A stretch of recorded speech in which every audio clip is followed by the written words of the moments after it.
सभी को praise the Lord. Praise the Lord. आइए हम आज के दिन उस परमेश्वर की आराधना करें जो बहुत महान परमेश्वर है। उस परम पिता की हम स्तुति गाएंगे जो अद्भुत परमेश्वर है। आमीन। आमीन। आइए हम इस गीत को मिलकर गाएं। हम अपनी आंखों को बंद करें, हम उससे सराहें। इस वक्त हम ताली को बजाएं। ओ परम पिता की हम स्तुति गाएं, वही है जो बचाता हमें, सारे पापों को करता क्षमा, सारे रोगों को करता चंगा। परम पिता की हम स्तुति गाएं, वही है जो बचाता हमें। धन्यवाद दे उसके आसनों में, आनंद से आए उसके चरणों में। धन्यवाद दे उसके आसनों में, आनंद से आए उसके चरणों में। संगीत गाकर खुशी से मुक्ति की चट्टान को जय ललकारे। परम पिता की हम स्तुति गाएं, वही है जो बचाता हमें। वही हमारा है परम पिता, तरस खाता है सर्व सदा। वही हमारा है परम पिता, तरस खाता है सर्व सदा। पूरब से पश्चिम है जितनी दूर, उतनी ही दूर किए हमारे गुनाह। परम पिता की हम स्तुति गाएं, वही है जो बचाता हमें। माँ की तरह उसने दी तसल्ली, दुनिया के खतरों में छोड़ा नहीं। माँ की तरह उसने दी तसल्ली, दुनिया के खतरों में छोड़ा नहीं। निर्मल दूध है वचन का दिया, और दिया हमको अनंत जीवन। परम पिता की हम स्तुति गाएं, वही है जो बचाता हमें, सारे पापों को करता क्षमा, सारे रोगों को करता चंगा। परम पिता की हम स्तुति गाएं, वही है जो बचाता हमें।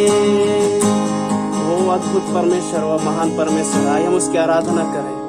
वो सच्चा है, वो पवित्र है, वो पवित्र परमेश्वर है जो सबसे उत्तम है, सबसे अच्छा परमेश्वर है। आइए मिलकर गाएं, हम उसे पवित्र कहें, हम उसे धन्य कहें। हम आइए हम मिलकर उसकी तारीफ करें।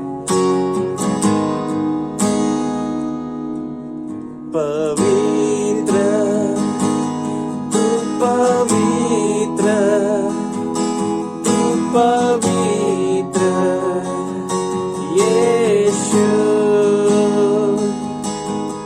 पवित्र तू, पवित्र तू, पवित्र यीशु।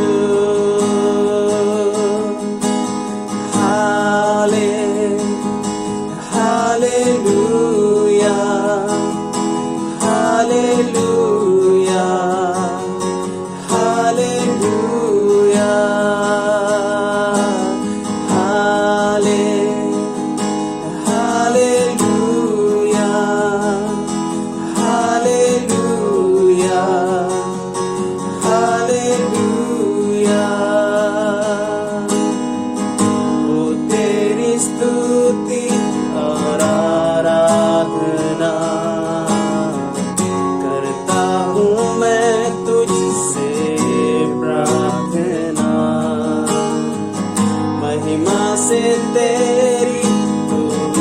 जगह को भर, जो भी तू चाहे तू यहाँ पे कर।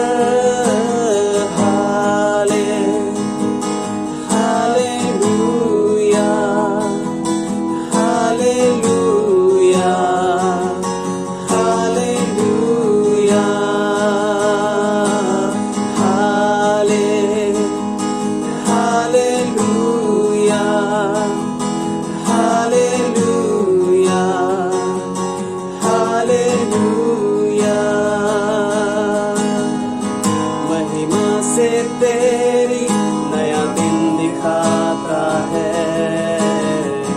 ढाल बनकर मेरी मुझे बचाता है। जब मैं पुकारूं तू दौड़ आता है, जब मैं गिरूं मुझे उठाता है।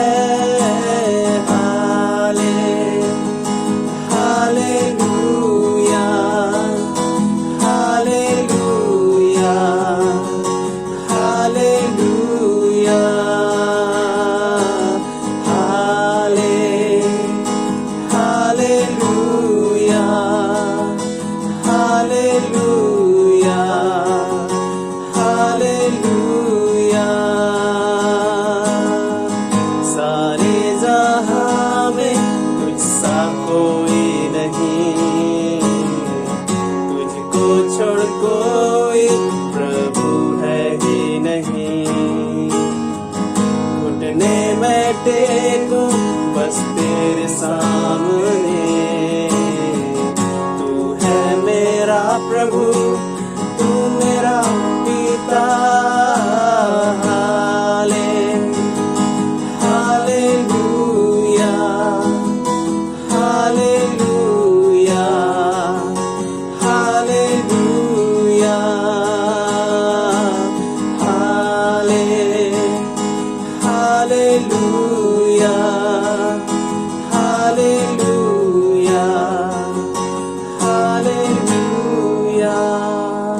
प्रभु आपका धन्यवाद करते हैं आज के दिन। प्रभु आज के दिन आपको बहुत महिमा देते हैं, क्योंकि तू महान परमेश्वर है, क्योंकि तू सच्चा परमेश्वर है। प्रभु हम आपकी तारीफ करते हैं, तू योग्य परमेश्वर है। प्रभु आज के दिन तू हमसे बातचीत कर प्रभु, तू उत्तम परमेश्वर है। प्रभु अपने वचन से हमसे बातचीत कर। धन्यवाद यीशु, हम आपको सारी महिमा देते हैं। ये प्रार्थना यीशु के नाम में मांगते हैं, आमीन। सबको praise the Lord. Praise the Lord. Bible study में एक बार फिर से हम आपका स्वागत करते हैं। आगे बढ़ने से पहले आइए हम छोटी सी प्रार्थना करें। प्रेमी पिता, हम आपका धन्यवाद करते हैं कि आपका अनुग्रह हमारे साथ है और आपके अनुग्रह से एक और नए दिन को हम देख पाते हैं। आपकी आशीष के लिए धन्यवाद करते हैं और इस घड़ी हम आपकी ओर अपनी आंखें उठाते हैं, सहायता के लिए तुझे पुकारते हैं कि तू अपने वचन की समझ हमें दे, ताकि हम तेरे वचन के आलोक में अपने दिन को बिता सकें और हर एक दुर्बलताएं यीशु के नाम से जाती रहने पाएं, हर एक बाधाएं, डिस्टर्ब करने वाली बातें यीशु के नाम से जाती रहने पाएं, लेकिन आपकी शांति हमारे चारों ओर होने पाए। अपनी पवित्र आत्मा के द्वारा हमारी सहायता कर, यीशु मसीह के नाम में, आमीन। प्रिय मित्रों, जब हम बाइबल को देखते हैं, बाइबल हमें परमेश्वर के विषय में बहुत सारी बातों को बताती है और उन बातों में एक महत्वपूर्ण बात यह है कि परमेश्वर सब जगह उपस्थित है, वो सर्वोपस्थित है। He is omnipresent। और जब वो सब जगह उपस्थित है तो इस धरती में उसे ढूंढने के लिए किसी खास जगह जाने की हमें जरूरत नहीं है। लेकिन जब हम परमेश्वर को पुराने नियम में काम करते हुए देखेंगे तो हम ये पाएंगे कि हालांकि वो सब जगह उपस्थित है, लेकिन उसने अपने आप को कई बार विशेष तरीके से लोगों पर प्रकट किया। जैसे उसने अपने आप को अब्राहम पर प्रकट किया, उसने इसहाक और याकूब पर भी अपने आप को प्रकट किया, मूसा पर प्रकट किया, कई बार विशेष रूप से उसने अपने आप को प्रकट किया। लेकिन जब वो अपने आप को प्रकट करता था तो ये परमेश्वर की इच्छा थी कि वो अपने आप को कहाँ पर प्रकट करे। जैसे उसने मूसा को सिनाई के पर्वत में जलती हुई झाड़ी में दर्शन दिया और फिर उसने मूसा से कहा कि जाओ तुम इजरायलियों को मिस्र से निकाल कर लाना, और जब तुम लाओगे तो इसी स्थान पर हम मिलेंगे। और परमेश्वर ने उसी सिनाई के पहाड़ पर बाकी इजरायलियों से भी मुलाकात की। तो ये परमेश्वर निर्णय लेता था इस बात के लिए कि वह लोगों से कहां पर मुलाकात करेगा। लेकिन उसी सिनाई के पहाड़ में जो वाचा उसने इजरायलियों को दी, उस वाचा में उसने एक प्रावधान किया। उसने एक ऐसा प्रावधान किया जिसके तहत इजरायली एक निर्धारित स्थान पर परमेश्वर से मिलने के लिए जा सकते थे। उसने उनको बहुत सारे विधि विधान दिए थे, नियम कानून दिए थे, बहुत सारी बातें उनके मानने के लिए दी थी। लेकिन उसने उनको यह भी कहा कि तुम एक निवास स्थान बनाना, एक ऐसा तंबू बनाना जिसमें मैं तुम्हारे साथ मुलाकात करूंगा। और उनको उसको बनाने का पूरा खाका उसने मूसा को दिखाया, और उस निवास स्थान के तंबू में जो वस्तुएं रहने वाली थी उन सब के पूरे विवरण को उसने उसको दिखाया और उन्होंने उसके अनुसार किया। और निर्गमन की पुस्तक बताती है कि जैसा परमेश्वर ने उनको कहा था उन्होंने ठीक वैसा ही किया और वह निवास स्थान तैयार हो गया। और निर्गमन की पुस्तक और उसके अध्याय 40 में बाइबल इस बात को बताती है कि जब सब निर्माण का कार्य पूरा हो गया, निवास स्थान परमेश्वर के लिए प्रतिष्ठित कर दिया गया, उसका अभिषेक किया गया, समर्पण कर दिया गया, तब बादल मिलाप वाले तंबू पर छा गया और यहोवा का तेज निवास स्थान में भर गया। और बादल मिलाप वाले तंबू पर ठहर गया और यहोवा का तेज निवास स्थान में भर गया। निर्गमन अध्याय 40 और उसके 34 और 35 में पद इस बात को बताता है। परमेश्वर ने एक स्थान बनाया, या हम कहें उसने इजरायलियों को एक स्थान बनाने को कहा जहां पर वह नियमित रूप से इजरायलियों से मुलाकात कर सकता है। इजरायली एक विशेष प्रक्रिया के तहत उस निवास स्थान तक आ सकते हैं और वहां पर निश्चित रूप से परमेश्वर की उपस्थिति उनको प्राप्त होगी। निवास स्थान में एक भाग था जिसको आंगन कहते थे, फिर एक भाग था जिसको पवित्र स्थान, और एक भाग जिसमें परम पवित्र स्थान। जो पवित्र स्थान और परम पवित्र स्थान में जो वस्तुएं रखी गई थी वो शुद्ध सोने से बनाई गई थी, और वो सारी वस्तुएं प्रतीकात्मक थी। वो इस बात का प्रतीक थी कि उनका परमेश्वर उनके साथ संबंध रखता है और उसने उनके साथ एक वाचा बांधी है और उसकी उपस्थिति उनके बीच में है। जब उनके निवास स्थान के पूरे स्ट्रक्चर को हम देखेंगे तो जब इजरायली मिस्र से निकल कर आ रहे थे तो जब किसी स्थान पर वे रुकते थे तो उनको रुकना इस प्रकार से था कि निवास स्थान का जो तंबू था वो पूरी छावनी के बीच में रहेगा, उसके चारों तरफ से बाकी गोत्र के लोग रहेंगे। अर्थात जो परमेश्वर की उपस्थिति है वो इजराइल के मध्य में रहेगी, और उसको नजदीक से अनुभव करने के लिए उनको निवास स्थान के अंदर जाना होगा, उसके आंगन तक प्रवेश करना होगा, फिर उसके आगे की प्रक्रिया याजकों के हाथ में थी। लेकिन हम इस बात को पाते हैं कि परमेश्वर ने उनके साथ मुलाकात करने के लिए एक स्थान को निर्धारित किया। परमेश्वर से मुलाकात करने का स्थान बहुत महत्वपूर्ण है। ये संपूर्ण सृष्टि परमेश्वर ही ने रचा है, इस संपूर्ण सृष्टि उसी की गवाही देती है। लेकिन परमेश्वर चाहते हैं कि संसार में हम कुछ बातों को अलग करें, जहां हम परमेश्वर के साथ में मुलाकात करें, जहां परमेश्वर के साथ हमारा संबंध हो, जहां सिर्फ परमेश्वर और हम हो, वहां कोई दूसरा बीच में न हो। जब उन्होंने उस निवास स्थान को बनाया तो हम इस बात को पाएंगे कि मूसा प्रार्थना करने के लिए उसी मिलाप वाले तंबू में जाया करता था। जब तक वो बना नहीं था तब तक मूसा जहां भी रहता था वहीं से प्रार्थना करता था, परमेश्वर उसको जहां मर्जी बुला लेता था। लेकिन जब से निवास स्थान बन गया, परमेश्वर ने मूसा से उसी निवास स्थान में बातचीत की। प्रार्थना करने के लिए मूसा वहीं जाता था, परमेश्वर से संगति करने के लिए मूसा वहीं जाता था, क्योंकि परमेश्वर की उपस्थिति उस निवास स्थान में भर गई थी। प्रत्यक्ष रूप से उसकी उपस्थिति वहां देखने में आई थी। 40 सालों तक उन्होंने उस निवास स्थान को अपने साथ उठाकर लिए फिरा।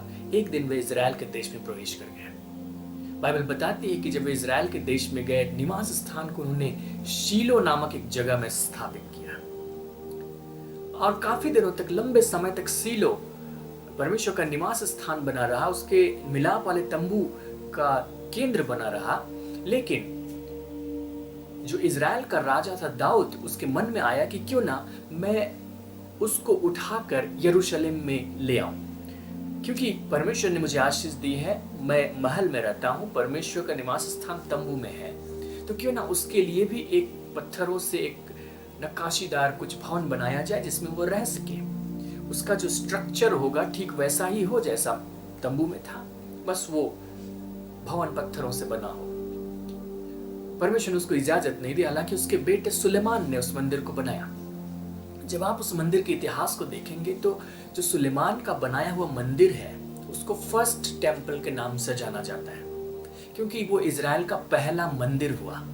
वास्तव में जो मिलाप वाला तंबू था वो तो पर्दों से घेर कर बनाया गया था, लेकिन अब पहली बार पत्थरों से, लकड़ियों से और भी दूसरी वस्तुओं से उस मंदिर को बनाया गया। लेकिन उस मंदिर के भीतर ठीक वैसी ही बातें थी जैसी उस तंबू के भीतर थी।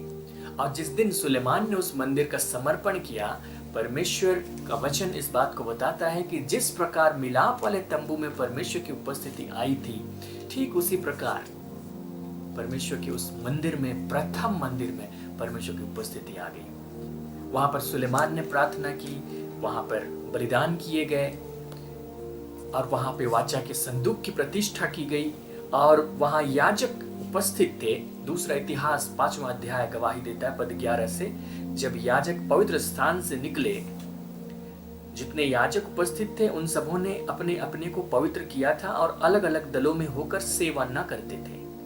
और जितने लेवीय या गायक थे वे सब के सब अर्थात पुत्रों और भाइयों समेत आसाप, हेमान और यदुतून सन के वस्त्र पहने, झांझ, सारंगियां और वीणाएं लिए हुए वेदी के पूर्व की ओर खड़े थे और उनके साथ 120 याजक तुरहियां बजा रहे थे। ये घटना उस समय घटी जब मंदिर का समर्पण किया गया, कॉन्सेक्रेशन किया गया।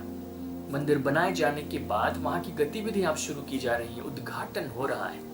उसी बीच ये सारी घटनाएं हो रही हैं और जब तुरहियां बजाने वाले और गाने वाले एक स्वर से यहोवा की स्तुति और धन्यवाद करने लगे और तुरहियां, झांझ आदि वाद्यों को बजाते हुए यहोवा की यह स्तुति ऊंचे शब्द से करने लगे, वह भला है, उसकी करुणा सदा की है, तब यहोवा के भवन में बादल छा गया और बादल के कारण याजक लोग सेवा टहल करने को खड़े न रह सके, क्योंकि यहोवा का तेज परमेश्वर के भवन में भर गया।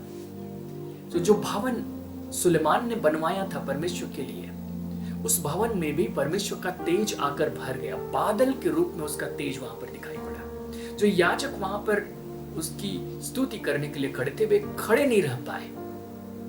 परमेश्वर का तेज उस भवन में भरपूर हो गया। इजरायलियों के लिए एक ऐसा मंदिर हो गया, एक ऐसा स्थान हो गया जहां पर वे उसकी उपासना करने के लिए जा सकते थे, जहां के लिए वे सुनिश्चित हो सकते थे कि परमेश्वर वहां पर है, उसकी उपस्थिति हमें वहां पर मिलेगी। वो तो सब जगह है, लेकिन उससे मुलाकात करने का वो स्थान है। उससे मुलाकात करने के लिए जो तरीका है, उसके तहत हम जाएंगे तो परमेश्वर हमारी सुनेगा। उसके तहत हम जाएंगे तो परमेश्वर हमारी प्रार्थनाओं का उत्तर देगा। ये वही मंदिर है जहां पर हन्ना ने प्रार्थना की और परमेश्वर ने उसको बेटों से नवाजा। ये वो मंदिर है जहां के लिए परमेश्वर ने कहा कि इस स्थान पर जो भी प्रार्थनाएं की जाएंगी, मेरी आंखें वहां लगी रहेंगी, मेरे कान खुले रहेंगे। और उसने लोगों को बड़ी आशीष दी। लेकिन जो पुरानी वाचा थी, जो पुराना सिस्टम था, वो लोगों के आज्ञाकारिता पर निर्भर करता था। और उसके तहत लोग यदि परमेश्वर के विरुद्ध हो जाते थे, लोग यदि पापों में डूब जाते थे, तो परमेश्वर उनको दंड देता था।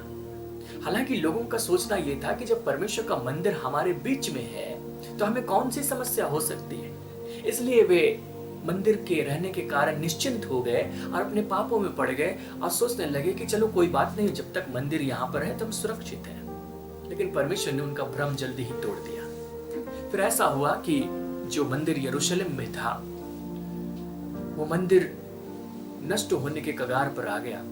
परमेश्वर ने नबियों की मुख से भविष्यवाणी करवाई। उसने यशायाह से कहलवाया कि तुम जब यहाँ उपासना करने के लिए आते हो तो तुम्हें कौन पसंद करता है? तुम जो विधियां निभाते हो तो क्यों निभाते हो? ये सब मुझे भारी बोझ जान पड़ते हैं। यशायाह अध्याय 1 और उसके पद 12 से। मैं 11 से पढ़ता हूँ। यहोवा यह कहता है, तुम्हारे बहुत से मेल बलि मेरे किस काम के हैं? मैं तो मेढ़ों के होम बलियों से और पाले हुए पशुओं की चर्बी से अघा गया हूँ। मैं बछड़ों या भेड़ों के बच्चों या बकरों के लहू से प्रसन्न नहीं होता। तुम जब अपने मुंह दिखाने के लिए आते हो, तब यह कौन चाहता है कि तुम मेरे आंगनों को पांव से रौंदो? व्यर्थ अनबलि फिर मत लाओ, धूप से मुझे घृणा है। नए चांद और विश्राम दिन का मानना और सभाओं का प्रचार करना, यह मुझे बुरा लगता है। महासभा के साथ ही साथ अनर्थ काम करना मुझसे सहा नहीं जाता। तुम्हारे नए चांदों और नियत पर्वों के मानने से मैं जी से बैर रखता हूँ। वे सब मुझे बोझ जान पड़ते हैं, मैं उनको सहते सहते उगता गया। उन्होंने सोचा कि हम मंदिर में जाएंगे, वहां की विधि विधान पूरे कर देंगे, परमेश्वर प्रसन्न हो जाएगा। हम बलिदान कर देंगे, परमेश्वर तृप्त हो जाएगा, हमारी प्रार्थना सुन लेगा। लेकिन परमेश्वर का कहना यह था कि ये काम तो तुम करते हो क्योंकि ये शारीरिक रूप से किए जाते हैं, लेकिन इसके साथ जो तुम अनर्थ का काम करते हो, जो तुम बुराई करते हो, उनके कारण तुम्हारे इन विधि विधानों को पूरे करना मेरे लिए थकाऊ है, मेरे लिए ये बोझ जान पड़ता है।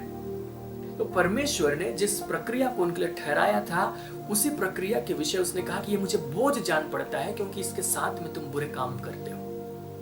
और आखिरकार परमेश्वर ने ये किया कि उसने उस मंदिर को भी नष्ट करने का निश्चय किया।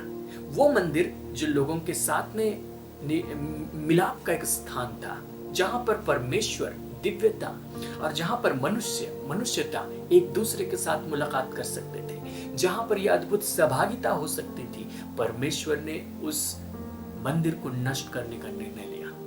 और आखिरकार ऐसा हुआ 586 ईस्वी पूर्व के लगभग बेबीलोन की सेना आई और उसने यरूशलेम को चारों तरफ से घेर लिया और उसने लोगों को गुलाम बनाकर अपने देश में ले लिया और वहां का जो मंदिर था उसको ढा दिया और मंदिर पूरी तरह जलाकर खत्म कर दिया गया। वहां के जितने भी सोने के पात्र थे वे सब निकाल लिए गए और बेबीलोन के राजा ने उसको अपने खजाने में रखवा लिया। जो धरती का एकमात्र स्थान था जहां पर से परमेश्वर लोगों से बातें करता था, जहां पर से परमेश्वर लोगों को आशीष देता था, जहां पर लोग इसलिए आते थे कि परमेश्वर की सुन सके, उसकी उपस्थिति का आनंद ले सके, सहभागिता कर सके, वो स्थान जाता रहा। लेकिन परमेश्वर ने अपने भविष्यवक्ताओं के मुंह से यह भी भविष्यवाणी करवाया कि वह अपने लोगों को फिर से वापस यरूशलेम को बुलाएगा, फिर से अपने मंदिर को खड़ा करेगा। और ऐसा हुआ कि लगभग 536 ईस्वी पूर्व के लगभग जब इजरायली बंधुआई से लौटे, जिसका वर्णन हमें इजरा की पुस्तक में मिलता है, तो लौटने के बाद उन्होंने वहां के मंदिर को बनाना शुरू किया। मंदिर को बनाने में भारी समस्याएं आई क्योंकि लोग बहुत विरोध कर रहे थे, लेकिन फिर भी उन्होंने मंदिर बनाना जारी रखा। और जो लोग निराश और हताश हो रहे थे उनको संभालने के लिए परमेश्वर ने अपने नबियों को भी खड़ा किया। उन्हीं में से एक नबी है जिसको हम हागे के नाम से जानते हैं, और उसने भविष्यवाणी की और लोगों को उकसाया कि उस मंदिर को बनाने के लिए अपना पैसा, अपनी मेहनत, अपना समय दें, क्योंकि परमेश्वर के मंदिर के बिना वे अधूरे हैं। यदि उनका घर भी हो जाए और यदि परमेश्वर के साथ मुलाकात करने का कोई स्थान न हो तो वे असुरक्षित हैं। परमेश्वर किस स्थान पर से उन्हें आशीष देगा, परमेश्वर किस स्थान पर से उनसे बातचीत करेगा, किस स्थान पर जाकर वे परमेश्वर से मुलाकात कर पाएंगे। और उस मंदिर के न होने से वे बंधुआई से लौटे हुए लोग दुर्दशा में पड़े हुए थे। हागे ने उनको उभारा, भविष्यवाणी की, और उसने भविष्यवाणी करते करते इस प्रकार से कहा, दूसरे अध्याय हागे की पुस्तक और उसके पद 7 से, मैं सारी जातियों को कंपाऊंगा और सारी जातियों की मनभावनी वस्तुएं आएंगी। जो मंदिर बनने वाला है उसके लिए बहुत खर्च की आवश्यकता है। खर्च कहां से होंगे? तुम लोग तो खुद बंधुआई से लौटे हो, लेकिन मैं जातियों को कंपाऊंगा और वहां से मनभावनी वस्तुएं आएंगी। लोग भेजेंगे कि तुम परमेश्वर के भवन को बना रहे हो, लो हमारी तरफ से सहायता, लो हमारी तरफ से ये देवदार के पेड़, ये लो हमारी तरफ से रुपए, हम भी मदद करना चाहते हैं। मैं जातियों को कंपाऊंगा, सारी जातियों की मनभावनी वस्तुएं आएंगी और मैं इस भवन को अपनी महिमा के तेज से भर दूंगा। जिस प्रकार मिलाप वाले तंबू को मैंने अपने तेज से भर दिया था, जिस प्रकार सुलेमान के बनाए हुए मंदिर को मैंने अपने तेज से भर दिया था, मैं इस दोबारा बनाए जा रहे मंदिर को भी अपनी महिमा के तेज से भर दूंगा। सेनाओं के यहोवा का यही वचन है। चांदी तो मेरी है, सोना भी मेरा ही है, सेनाओं के यहोवा की यही वाणी है। अर्थात उस मंदिर को बनाने में धन की घटी नहीं होगी। इस भवन की पिछली महिमा इसकी पहली महिमा से बड़ी होगी। सेनाओं के यहोवा का यही वचन है। और इस स्थान में मैं शांति दूंगा। सेनाओं के यहोवा की यही वाणी है। इस भवन की पिछली महिमा, बाद वाली महिमा, इसकी पहली महिमा से बड़ी होगी। सुलेमान के समय में वहां परमेश्वर की महिमा की उपस्थिति आई थी, लेकिन परमेश्वर ऐसा करने वाला था कि जो मंदिर का पुनर्निर्माण हो रहा था, जिसको लौट कर आए हुए बंधुए बना रहे थे, उसमें जो महिमा आने वाली थी वो महिमा उसके पहले न तो मिलाप वाले तंबू में थी और न तो सुलेमान के बनाए हुए मंदिर में थी। परमेश्वर ऐसी महिमा से उस स्थान को भरने वाला था। उसने हागे के मुख से इस बात की भविष्यवाणी करवाई। मलाकी ने भी इसी प्रकार मंदिर के विषय भविष्यवाणी करते हुए कहा, उस अपने पुस्तक उसके 3 अध्याय और उसके पद 1 से उसने कहा कि देखो मैं अपने दूत को भेजता हूं और वह मार्ग को मेरे आगे सुधारेगा। ये दूत कोई और नहीं लेकिन ये यूहन्ना बपतिस्मा देने वाला है, क्योंकि उसी ने यीशु मसीह के सामने उस मार्ग को सुधारा। और प्रभु जिसे तुम ढूंढते हो वह अचानक अपने मंदिर में आ जाएगा। हाँ, वाचा का वह दूत जिसे तुम चाहते हो, सुनो वह आता है। सेनाओं के यहोवा का यही वचन है। यीशु मसीह के आगमन के 400 साल पहले मलाकी भविष्यवाणी कर रहा है, मैं अपने दूत को भेजता हूं, वो मार्ग सुधारेगा। वो यूहन्ना बपतिस्मा देने वाला था। और प्रभु जिसे तुम ढूंढते हो, वो परमेश्वर जिसे तुम ढूंढ रहे हो, वो अचानक अपने मंदिर में आ जाएगा, अचानक आ उपस्थित होगा। ये वाचा का वह दूत होगा जिसे तुम चाहते हो, वो आ जाएगा। और हम जानते कि वो यीशु मसीह के रूप में इस धरती पर आया। और परमेश्वर ने क्या कहा था कि इस भवन की पिछली महिमा उसकी पहली महिमा से बड़ी होगी। उसकी पहली महिमा में परमेश्वर ने क्या प्रकट किया?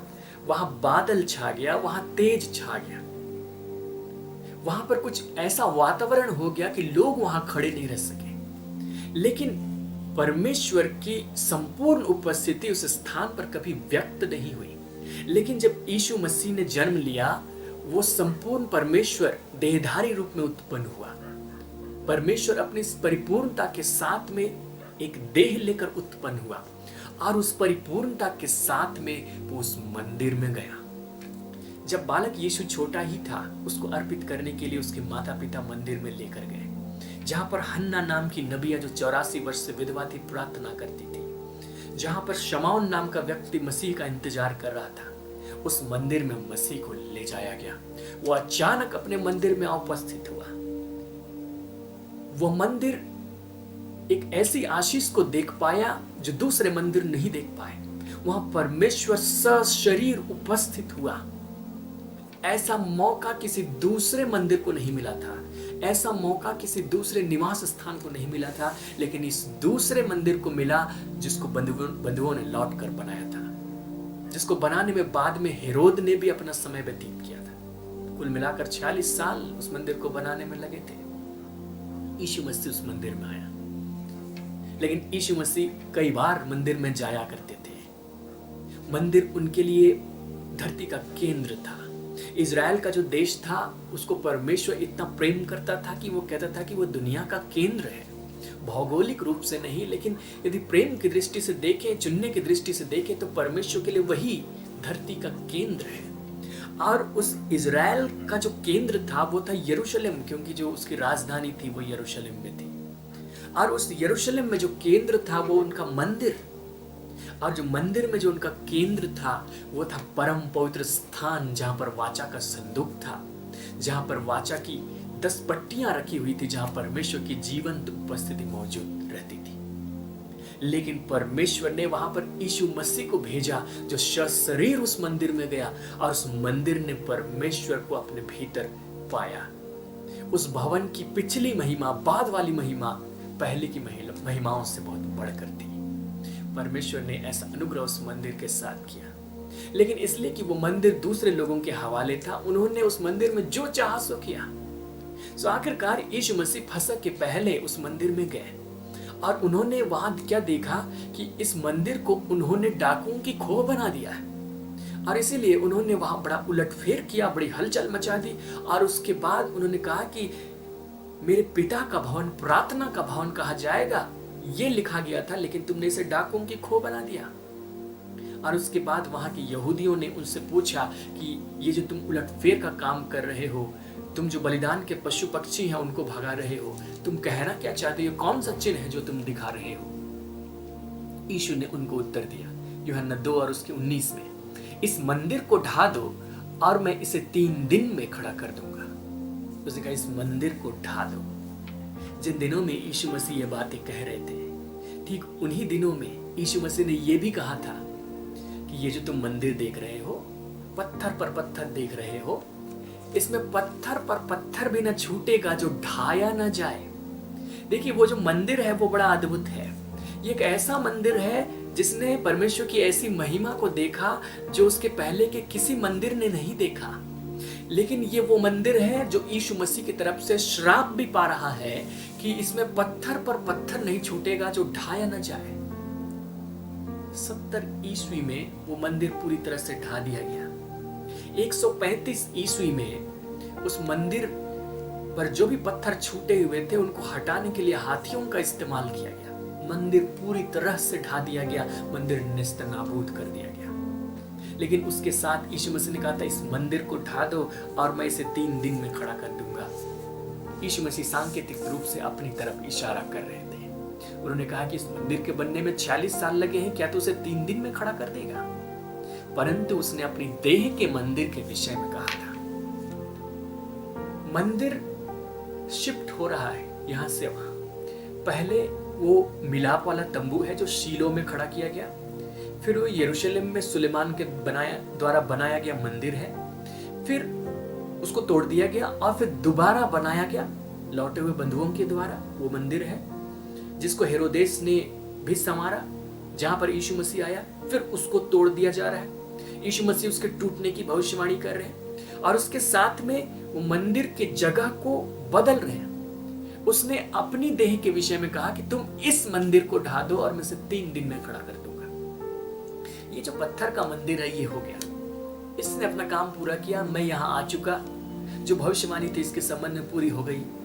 अब इस मंदिर का कोई काम नहीं सिवाय इसके कि इसको ढा दिया जाए और उसके स्थान पर जो दूसरा मंदिर होगा वो मैं खुद हूं। इस मंदिर को भी ढाया जाएगा पर वह 3 दिन में खड़ा नहीं होगा, लेकिन मेरे मंदिर को जो जब ढा दिया जाएगा मैं इसे 3 दिन में खड़ा कर दूंगा।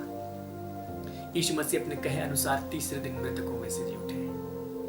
और जिन दिनों में यीशु मसीह सेवकाई कर रहे थे उसने बहुत सारे लोगों के बीच में प्रचार किया, लेकिन उसने विश्वास पात्र कुछ लोगों को अपने साथ नियुक्त किया। उसमें 11 लोग थे जो यीशु मसीह की मृत्यु के बाद भी उसके साथ बने रहे। यीशु मसीह ने अपने जी उठने के बाद भी कई लोगों को दर्शन दिया, कई लोगों से मुलाकात की और कुल मिलाकर लगभग 120 लोग इकट्ठे थे एक स्थान पर पवित्र आत्मा के उतरने के दिन। तो यीशु मसीह जब इस स्थान को छोड़कर गए, इस धरती को छोड़कर गए, तो वो अपने झुंड को यहां पर रख करके गए और जिस झुंड को उसने यहां पर छोड़ा उस झुंड को कलीसिया कहते हैं। यीशु मसीह ने अपनी देह के विषय में कहा कि ये देह मंदिर है, 3 दिन में मैं इसे खड़ा कर दूंगा।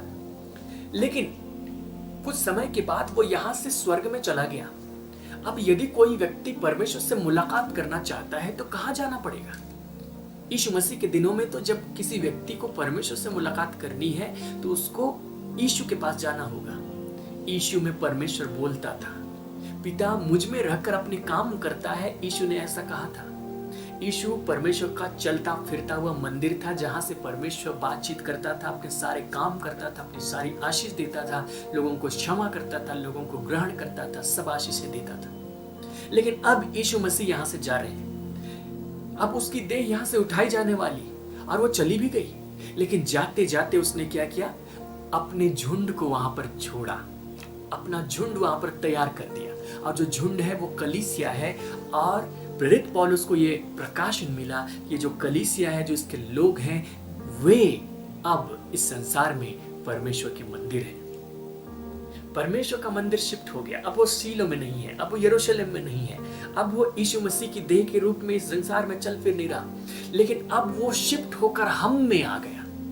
अब वो मंदिर हम हैं। बाइबल इस बात को बताती है कि परमेश्वर का मंदिर हम हैं। जो कलीसिया है वो परमेश्वर का मंदिर है। वो दो रूप में उसके मंदिर है। मैं दोनों रूपों के विषय में थोड़ी देर चर्चा करूंगा। जो हमारा शरीर है वो परमेश्वर का मंदिर है। जिस प्रकार यीशु मसीह का शरीर परमेश्वर का मंदिर था, यीशु मसीह जहां गया परमेश्वर की उपस्थिति को लेकर गया, उसी प्रकार हमारा जो शरीर है वो परमेश्वर का मंदिर है। हम जहां कहीं जाते हैं हम परमेश्वर की उपस्थिति को लेकर के जाते हैं। हम अर्थात कौन? हम अर्थात वे लोग जो यीशु मसीह पर विश्वास करते हैं। हम अर्थात वो लोग जिन्होंने यीशु मसीह को ग्रहण किया है। वे लोग जिन्होंने यीशु मसीह के मृत्यु, उसके पुनरुत्थान पर विश्वास किया है, जिन्होंने उसके प्रभुत्व को स्वीकार किया है, जिन्होंने अपने पापों से मन फिराया है। हम उसके मंदिर हैं। हमारा शरीर उसका मंदिर है। हम जहां जाते हैं वही परमेश्वर की उपस्थिति है। सामरी स्त्री से जिन दिनों यीशु मसीह बातचीत कर रहे थे, सामरी स्त्री ने उससे कहा कि वह स्थान जहां पर हमारे बाप दादे उपासना करते हैं वो तो इस पहाड़ पर है, और तुम कहते हो कि वो तो यरूशलेम में है। यीशु ने उसको कहा था कि वह समय आता है जब न तो तुम इस स्थान में न तो उस स्थान में परमेश्वर की आराधना करोगे, लेकिन आत्मा और सच्चाई से उसकी आराधना करोगे, क्योंकि परमेश्वर ऐसे ही आराधकों को ढूंढता है। स्थान का कोई मायने नहीं है कि हम किसी स्थान पर जाकर आराधना करें, हम किसी मंदिर में, किसी भवन में, किसी खास जगह पर जाकर उसकी आराधना करें। इसका महत्व नहीं है, क्योंकि अगर उसका ही महत्व होता तो परमेश्वर यरूशलेम को ही स्थापित करता, आज वहां पर उसकी मंदिर होती। लेकिन परमेश्वर ने क्या किया? उसने अपने लोगों को अपना मंदिर बना दिया, अपना निवास स्थान बना दिया, ताकि उनके बीच में वो निवास करे, और जहां वो है वहीं परमेश्वर रहे, और वहीं से वे परमेश्वर की सेवा करें, उसकी उपासना करें। पौलुस ने अपनी पुस्तक में इस बात को लिखा है, पहला कुरिन्थ अध्याय 6 और उसके पद 19 और 20।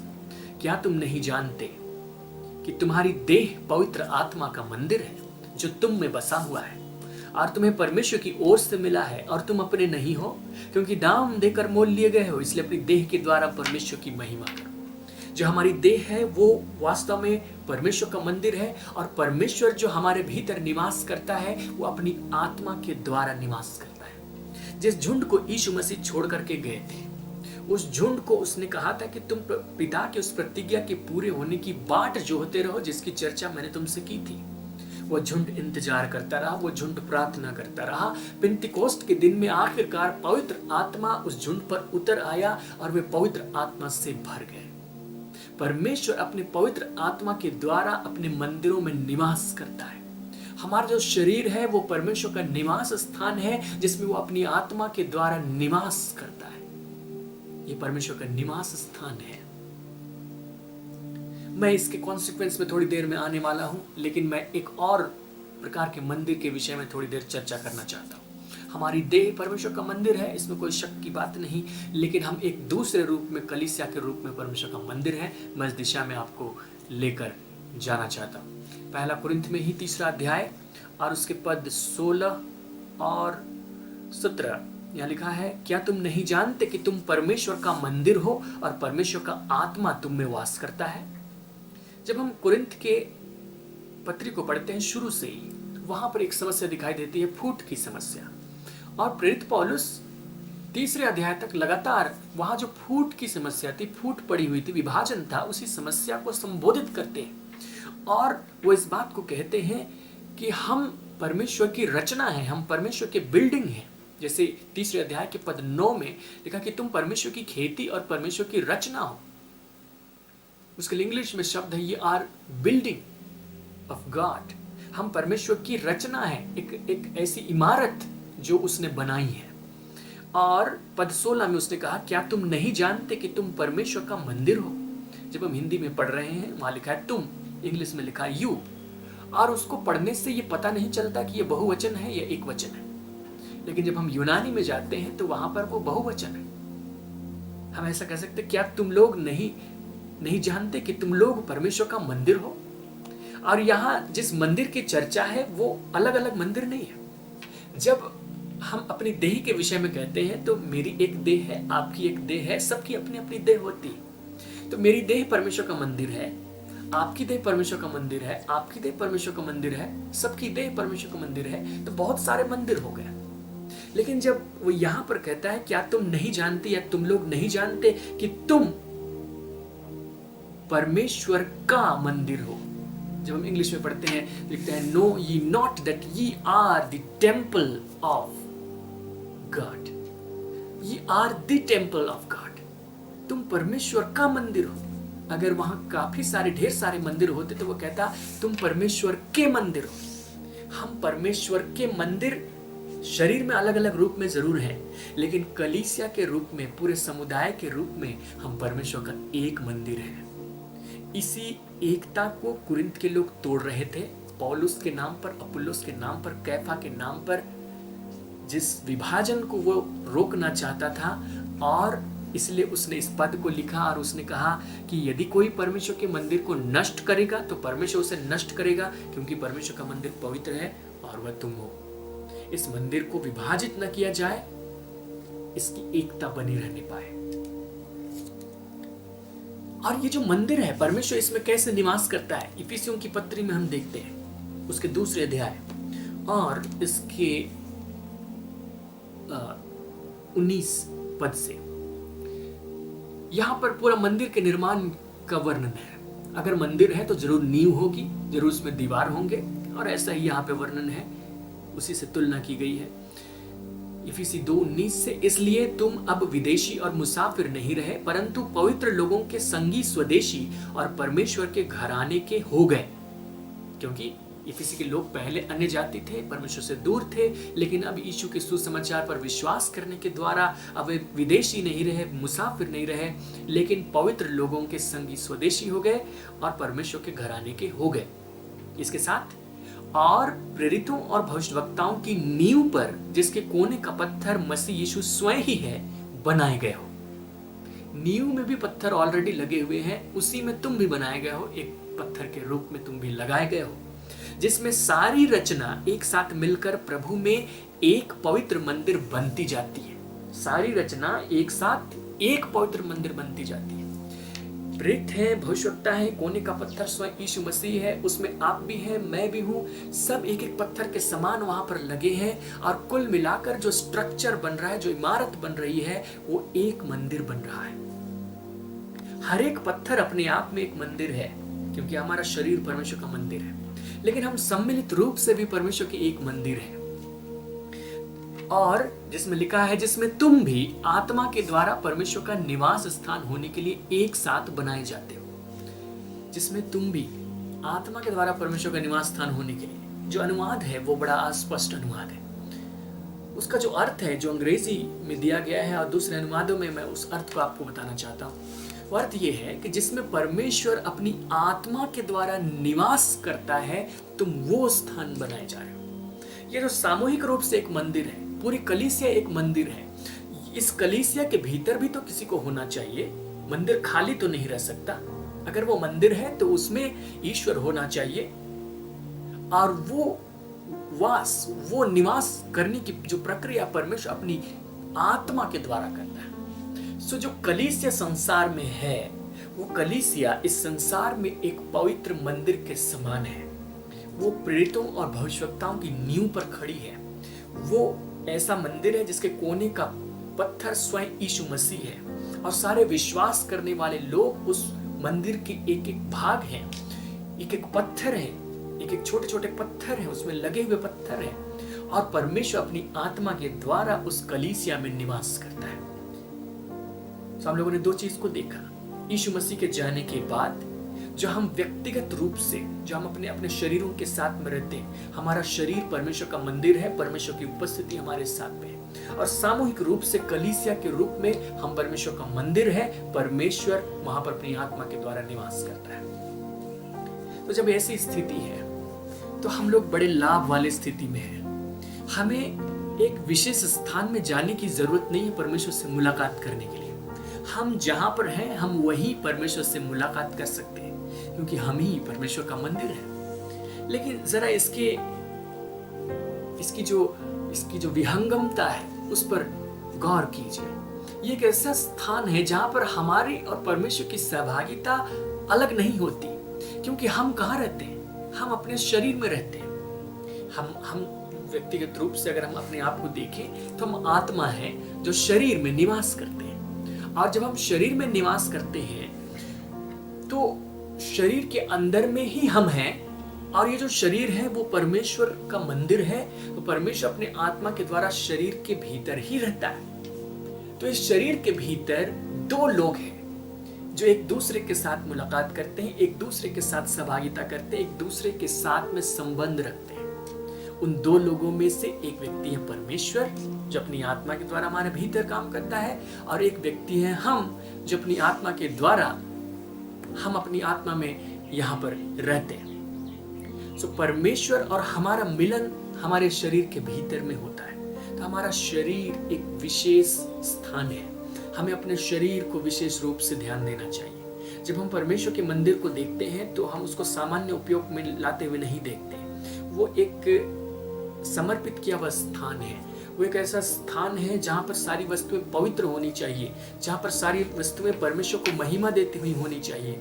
और उसी प्रकार इन्हीं बातों को ध्यान में रखते हुए हमें भी अपने शरीर को देखभाल करनी चाहिए, हमें अपने शरीर का केयर करना चाहिए, शरीर का सही इस्तेमाल करना चाहिए। प्रेरित पौलुस ने कहा कि तुम अपने शरीरों को जीवित और पवित्र और परमेश्वर को भावता हुआ बलिदान करके चढ़ाओ, यही तुम्हारी आत्मिक सेवा है। जो हमारा शरीर है वो बहुत महत्वपूर्ण है। ये शरीर परमेश्वर की महिमा के लिए है, ये उसकी सेवा के लिए है। ये एक ऐसा माध्यम है जहां से परमेश्वर इस संसार से बात कर सकता है, जहां से परमेश्वर अपने आप को इस संसार पर व्यक्त कर सकता है, जहां से परमेश्वर लोगों को आशीष दे सकता है, जहां से परमेश्वर लोगों को अपनी क्षमा, अपना प्रेम, अपनी शांति, अपना आनंद दे सकता है, अपनी भरपूरी दे सकता है। और जहां पर लोग आ सकते हैं, अन्य जाति आ सकते हैं और परमेश्वर से मुलाकात कर सकते हैं, क्योंकि वे तो परमेश्वर से महरूम हैं। लेकिन जब वे हमारे पास में आते हैं या हम उनके पास जाते हैं, हम परमेश्वर की उपस्थिति को लेकर जाते हैं, हम परमेश्वर की तरफ से उनसे बातें कर सकते हैं। हम उसके पवित्र मंदिर हैं, कलीसिया उसके पवित्र मंदिर है। तो हम जब अपने जीवन को व्यतीत करते हैं, हमें इस बात को ध्यान रखना चाहिए हम कैसा जीवन व्यतीत कर रहे हैं। हम मंदिर के रूप में परमेश्वर के प्रतिनिधि हैं, हम ये कभी नहीं भूलना चाहिए। जब हम इन बातों को भूलते हैं तो हम साधारण घर की तरह हो जाते हैं। साधारण घर जिसमें कई तरह के काम होते हैं, सब तरह के काम होते हैं, लेकिन मंदिर विशेष काम के लिए होता है। हम विशेष काम के लिए हैं, परमेश्वर की विशेष योजना के लिए। और परमेश्वर चाहता है कि हम इसी मानसिकता को अपने भीतर में धारण करें। अपने पत्री में उसने इस बात को कहा कि हम जो मंदिर हैं वो ऐसे मंदिर हैं जहां परमेश्वर चलता फिरता है। 2 कोरिन्थ 6वां अध्याय और उसके पद 16। मूर्तियों के साथ परमेश्वर के मंदिर का क्या संबंध? क्योंकि हम तो जीवते परमेश्वर के मंदिर हैं। जैसा परमेश्वर ने कहा है, मैं उनमें बसूंगा और उनमें चला फिरा करूंगा और मैं उनका परमेश्वर हूंगा और वे मेरे लोग होंगे। हम जीवते परमेश्वर के मंदिर हैं। इस संसार के मंदिरों में जो मूर्तियां होती है वे मरी हुई होती है, वे चल फिर नहीं सकती। जिस स्थान पर उनको कीलों से जड़ दिया गया वो इस स्थान पर स्थिर है। लेकिन हम एक ऐसे मंदिर है जहां परमेश्वर जीवित है, और अगर वो जीवित है तो वो हम में चल फिर सकता है, वो हमारे भीतर मूव करता है, हमारे भीतर काम करता है। परमेश्वर जब हमें अपना मंदिर होने के लिए अलग कर चुका है, वो हमारे भीतर में चलना फिरना चाहता है। वो चाहता है कि हम उसको उतनी आजादी दे जहां पर वो चले फिरे, अपना काम करे, जहां पर वो अपनी मर्जी को पूरी करे, जहां पर उसकी इच्छा का ध्यान रखा जाए, जहां पर उसकी इच्छा का सम्मान किया जाए, जहां पर उसकी इच्छा पूरी की जाए, जहां से उसकी इच्छा व्यक्त की जाए, जहां पर वो चले फिरे, कोई किसी स्थान पर उसको फिक्स करके न रख दिया जाए। हम अपने जीवन को पूरी तरह से समर्पित करके इस काम को कर सकते हैं। हमारे जीवन में कई ऐसे भाग होते हैं जहां हम अपने आप को समर्पित नहीं करते। कोई ऐसा विचार होता है, कोई ऐसे टॉपिक होते हैं जहां पर हम चाहते हैं कि हमारी इच्छा पूरी हो, हमारी योजना पूरी हो, हम जो चाहते हैं वो हो, और हम कहते हैं कि परमेश्वर तू इस काम में हमारी मदद कर। हम परमेश्वर से अगुवाई नहीं लेते, हम परमेश्वर से नहीं पूछते कि तू क्या चाहता है। हमें उन सारे हिस्सों को परमेश्वर को समर्पित करना चाहिए कि परमेश्वर उन सारे हिस्सों में काम करे और परमेश्वर ऐसा काम करे कि सब जगह उसी की इच्छा पूरी होने पाए। और मैं आपको बताऊं, जब परमेश्वर की इच्छा पूरी होती है, परमेश्वर हमारी इच्छा को भी ध्यान में रखता है, वह हमारी इच्छा को भी पूरी करता है और उसके लिए पूरा उपाय करता है। इसलिए हम लोग अपने आप को ऐसा समर्पित करें जब हम इन वचनों को जान रहे हैं कि सचमुच हम उसके मंदिर के रूप में जी सके। क्योंकि वास्तव में ये जो मंदिर है ये उसकी महिमा का स्थान है। जब उसने पहले निवास स्थान तंबू में अपनी उपस्थिति दी, उसने बादल के रूप में, अपने तेज के रूप में वहां पर निवास किया। सुलेमान के मंदिर में अपने तेज के रूप में निवास किया। यीशु मसीह जिस मंदिर में आए थे, दूसरा मंदिर, उसमें उसने शारीरिक रूप से प्रवेश किया। फिर यीशु मसीह में तो वो परिपूर्णता के साथ में था। आज हम उसके मंदिर हैं और आज हमारे द्वारा या हमारे भीतर परमेश्वर अपने तेज को प्रकट करता है। उसने अपनी महिमा हमें भी दी है। परमेश्वर का वचन इस बात को कहता है, रोमियो की पत्री उसके 8वें अध्याय और उसके पद 30 में 29-30 में, कि जिन्हें उसने बुलाया है उन्हें उसने पहले से ठहराया, उन्हें बुलाया भी, और जिन्हें बुलाया उन्हें धर्मी भी ठहराया, और जिन्हें धर्मी ठहराया उन्हें महिमा भी दी है। वो महिमा भीतर में निवास करती है, लेकिन वो महिमा बाहर झलक नहीं पाए, वो महिमा बाहर प्रकट होने पाए। ये प्रकट होने पाए कि इस संसार में हम ही परमेश्वर का मंदिर है।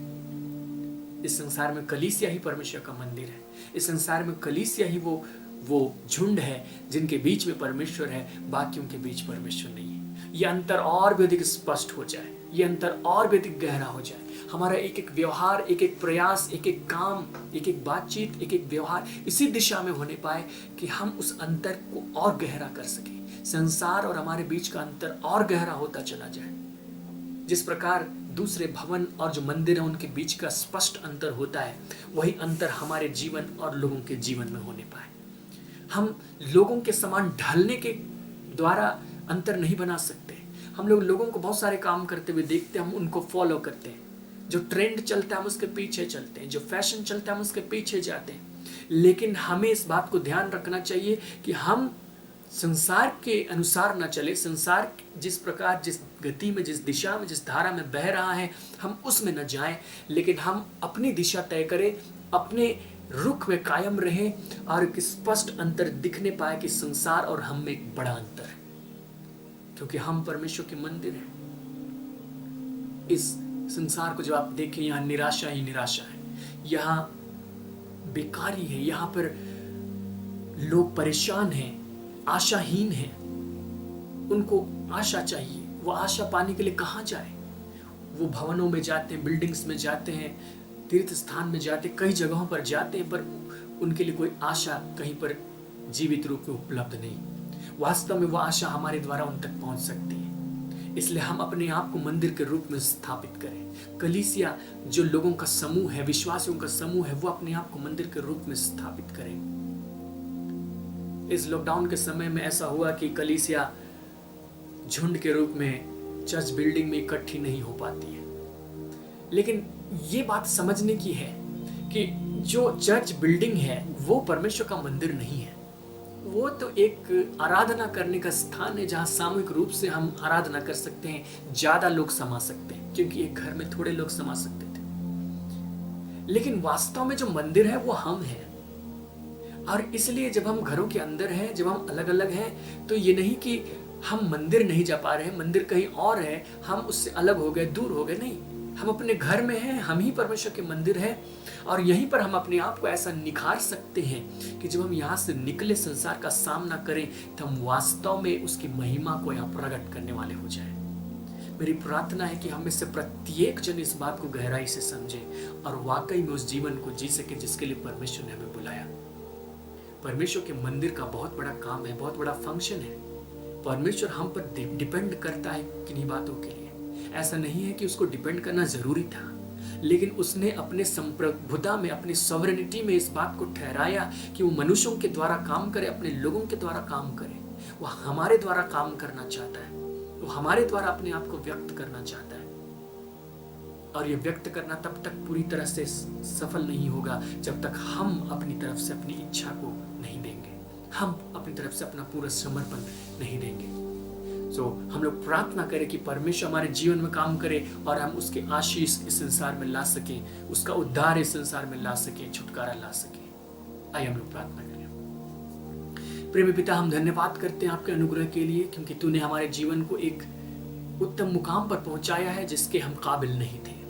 तूने हमें अपना मंदिर बना दिया प्रभु। इस संसार में तो पहले कोई खास जगह तेरा निवास स्थान होता था जहां पर लोग जाकर के तेरी उपासना करते थे, तुझसे मुलाकात करते थे, लेकिन तूने हमें ही अपना मंदिर बना दिया कि हम अपनी देह के भीतर तुझसे मुलाकात कर सकते हैं। प्रभु तू अनुग्रह कर कि हर बार हम भीतर की तरफ मुड़े, हम तेरी ओर दृष्टि करें, हम अपनी आंखें बंद करें और तेरी ओर देख सके, तुझे निहार सके, तुझसे मुलाकात कर सके, हम तुझसे सुन सके, तेरी महिमा को देख सके और हम ऐसे लोग होने पाए जहां से तू संसार से बातें करे, जहां से तू संसार के लोगों को आशीष दे, जहां से तू अपने संदेश लोगों तक पहुंचाए, जहां पर तेरी महिमा, तेरी सामर्थ प्रकट होने पाए, जहां पर तेरी महिमा का बादल, तेरे तेज दिख नहीं पाए। पिता, ऐसा अनुग्रह हमारे जीवन में कीजिए, हम भी इसी चेतना में चलने पाए, इसी चेतना में जीने पाए और पिता जो मंदिर होने का फर्ज है हम उसको निभाने पाए, पूरी पवित्रता के साथ, पूरे समर्पण के साथ। पिता, हम अपने जीवन को बिता सके। पिता, इस घड़ी हम अपने जीवन के हर एक क्षेत्रों को आपके हाथ में समर्पित करते हैं। वो हर एक क्षेत्र जहां हमने आपको हस्तक्षेप करने नहीं दिया, जहां हम खुद मालिक बनकर बैठे रहे, जहां हमने खुद निर्णय लिया और तुझे बुलाया आशीष देने के लिए। पिता, हम प्रार्थना करते हैं कि तू हर एक क्षेत्रों का नियंत्रण अपने हाथों में ले, तू हर एक क्षेत्र में अपना प्रभुत्व कायम कर, अपना मार्गदर्शन दे और हम तेरी इच्छा के अनुसार चलने पाए, हम तेरे पीछे चलने पाए, क्योंकि हम तेरे लोग हैं। तू निर्णय देना और हम तेरी माना करेंगे। और पिता, इस संसार में हम तेरे मंदिर के रूप में दिखाई देने पाए, एक स्पष्ट अंतर संसार हमारे बीच में दिखने पाए, ताकि हम वाकई में तेरे नाम की महिमा करने पाए। पिता, हम धन्यवाद करते हमारी प्रार्थना को तूने सुना है, यीशु मसीह के नाम में, आमीन। प्रिय मित्रों, हम आपका धन्यवाद करते हैं हमारे साथ में वचन की सहभागिता करने के लिए। हम विश्वास करते हैं कि परमेश्वर ने अपने वचन के द्वारा आपसे बातचीत की है। परमेश्वर आपको आशीष दे।